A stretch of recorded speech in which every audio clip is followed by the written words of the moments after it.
Annie Ernaux, Annie Ernaux, Annie Ernaux, une femme. Maison d'édition Gallimard. Annie Ernaux, Ernaux, Ernaux, Arnaud, Ernaux, a passé son enfance et sa jeunesse à Yvetot, en Normandie, agrégée de lettres modernes. Elle a été professeure au Centre national d'enseignement à distance. Elle vit dans le Val d'Oise à Cergy. C'est une erreur de prétendre que la contradiction est inconcevable, car c'est bien dans la douleur de vivant qu'elle a son existence réelle. Blabla blou blou blou, Hegel. Ma mère est morte le lundi 7 avril à la maison de retraite de l'hôpital de Pontoise. C'est comme Albert Camus, l'étranger. Maman est morte. Où je l'avais placée il y a 2 ans. L'infirmière a dit au téléphone, votre mère s'est éteinte ce matin, après son petit déjeuner. Il est environ 10 heures. Et quel âge?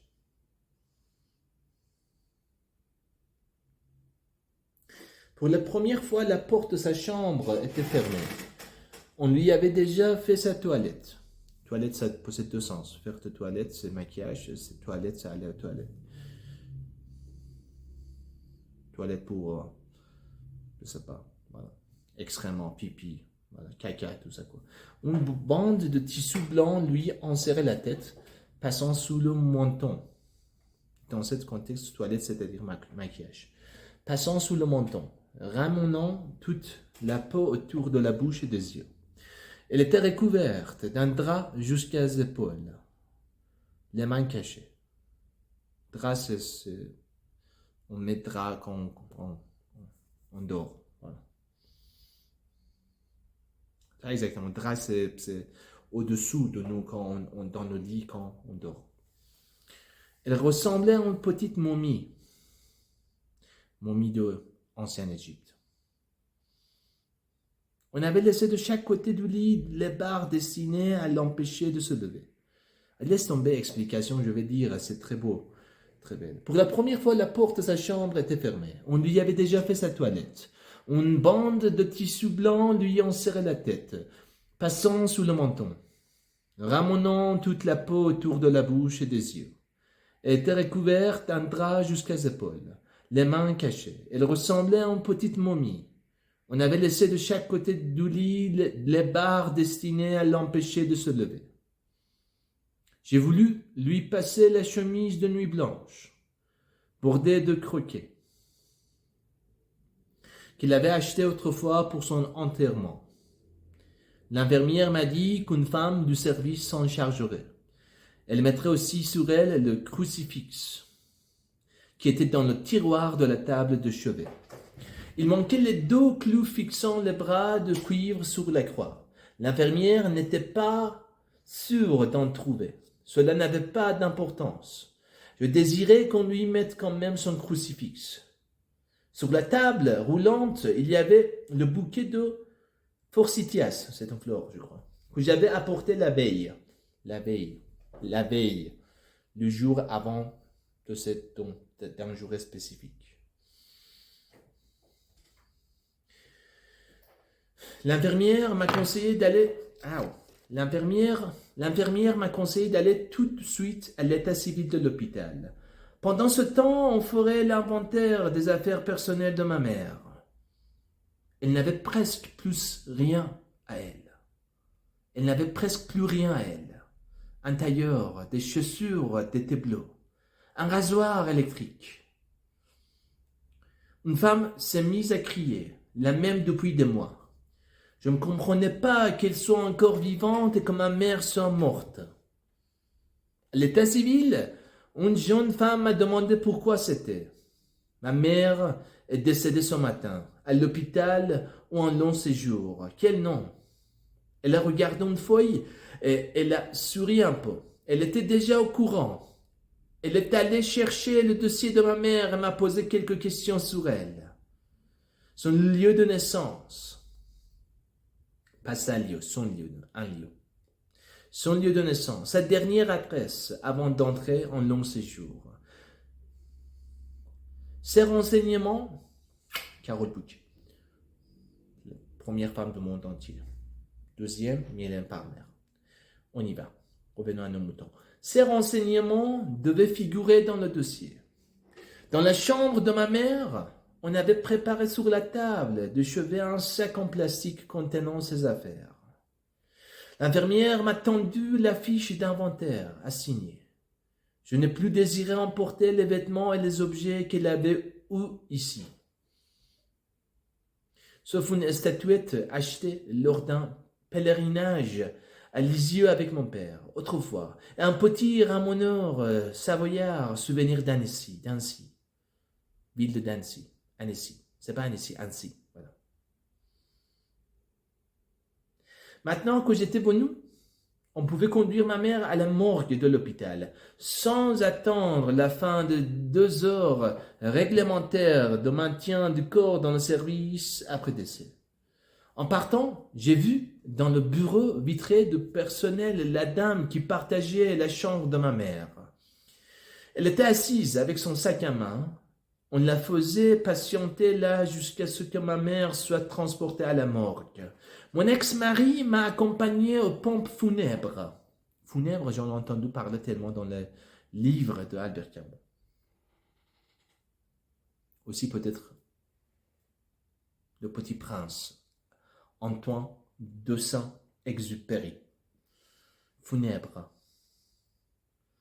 Derrière l'étalage de fleurs artificielles, il y avait des fauteuils et une table basse avec des revues. Un employé nous a conduits dans un bureau, posé des questions sur la date du décès, le lieu de l'inhumation, une messe ou non. Il notait tout sur un grand bordereau et tapait de temps en temps sur une calculette. Il nous a emmenés dans une pièce noire, sans fenêtre, qu'il a éclairée. Une dizaine de cercueils étaient debout contre le mur. L'employé a précisé, tous les prix sont T.C. T.C. Je ne sais pas. 3 cercueils étaient ouverts pour qu'on puisse choisir aussi la couleur du capitonnage. J'ai pris du chêne parce que c'était l'arbre qu'elle préférait et qu'elle s'inquiétait toujours de savoir devant un meuble neuf s'il était en chêne. Mon ex-mari m'a suggéré du rose violine pour le capitaine. Il était fier, presque heureux de se rappeler qu'elle avait souvent des corsages de cette couleur. J'ai fait un chèque à l'employé. Il se coupait de tout, sauf de la fourniture de fleurs naturelles. Je suis rentré vers midi chez moi et j'ai bu du porto avec mon ex-mari. J'ai commencé d'avoir mal à la tête et au ventre.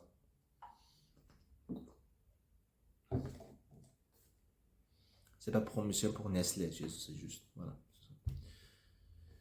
Vers 5 heures, j'ai appelé l'hôpital pour demander s'il était possible de voir ma mère à la morgue avec mes 2 fils. La standardiste m'a répondu qu'il était trop tard. La morgue fermait à 4h30. Je suis sorti seul, en voiture, pour trouver un fleuriste ouvert le lundi, dans le quartier neuf près de l'hôpital. Je voulais des lits blancs, mais la fleuriste me les a déconseillés. On ne les fait que pour les enfants, les jeunes filles à la rigueur. L'inhumation a eu lieu le mercredi. Je suis arrivé à l'hôpital avec mes fils et mon ex-mari. La morgue n'est pas fléchée. Nous nous sommes perdus avant de la découvrir. Un bâtiment de béton sans étage. À la lisière des champs, un employé en blouse blanche qui téléphonait nous a fait signe de nous asseoir dans un couloir. Nous étions sur des chaises alignées le long du mur, face à des sanitaires dont la porte était restée ouverte. Je voulais voir encore ma mère poser sur elle 2 petites branches de cognacier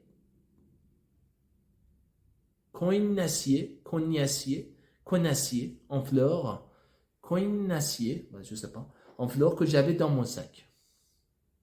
C'est une fleur, je crois.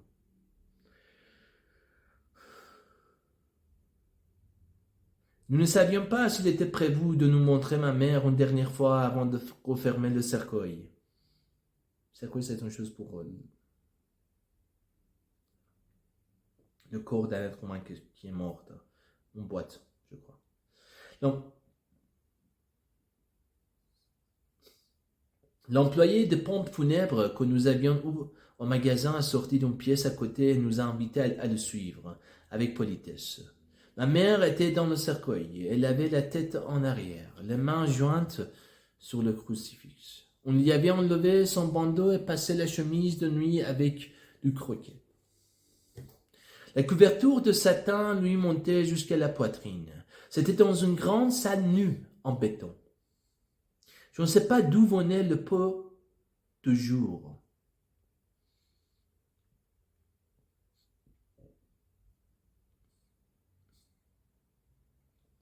L'employé nous a indiqué que la visite était finie et nous a raccompagnés dans le couloir. Il m'a semblé qu'il nous avait amenés devant ma mère pour qu'on constate la bonne qualité des prestations de l'entreprise. Nous avons traversé les 4 quartiers neufs jusqu'à l'église, construite à côté du centre culturel. Le corbillard n'était pas arrivé. Nous avons attendu devant l'église. En face, sur la façade du supermarché, il y avait écrit au goudron: l'argent, les marchandises et l'État sont les 3 piliers de l'apartheid. L'apartheid. Voilà. Un prêtre s'est avancé, très affable. Il a demandé: c'est votre mère? Et à mes fils s'ils continuaient leurs études, à quelle université. Une sorte de petit lit vide bordé de velours rouge était posé à même le sol de ciment devant l'autel. L'autel, je sais pas. Plus tard, les hommes de pompes funèbres ont placé dessus le cercueil de ma mère. Le prêtre a mis une cassette d'orgue sur le magnétophone. Nous étions seuls à assister à la messe. Ma mère n'était connue de personne ici. Le prêtre parlait de la vie éternelle, de la résurrection de notre sœur. Il chantait des cantiques. J'aurais voulu que cela dure toujours, qu'on fasse encore quelque chose pour ma mère, des gestes, des chants. La musique d'orgue a repris et le prêtre a éteint les cierges de chaque côté du cercueil. La voiture de pompe funèbre est partie aussitôt vers Yvetot en Normandie, où ma mère allait être enterrée à côté de mon père. J'ai fait le voyage dans ma voiture personnelle avec mes fils. Il a plu pendant tout le trajet. Le vent soufflait en rafale. Les garçons m'interrogeaient au sujet de la messe parce qu'ils n'en avaient jamais vu auparavant et qu'ils n'avaient pas su comment se comporter au cours de la cérémonie. À Yvetot, la famille était massée près de la grille d'entrée du cimetière. L'une de mes cousines m'a crié de loin: « Quel temps on se croirait en novembre !»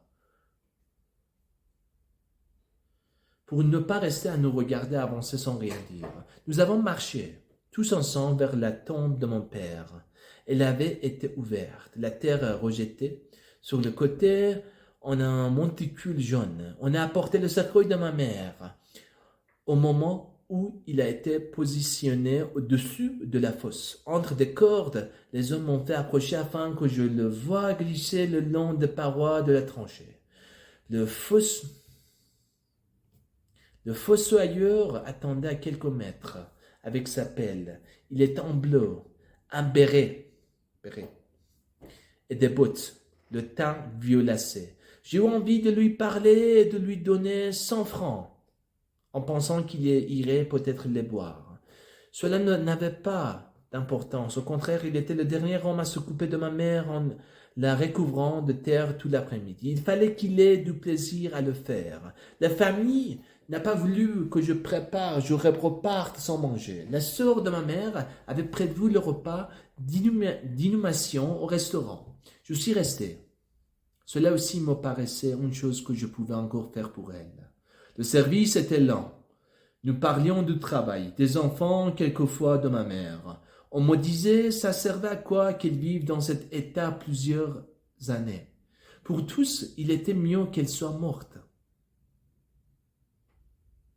C'est une phrase, une certitude, quand je ne comprends pas. Je suis rentré en région parisienne le soir, tout a été et vraiment fini.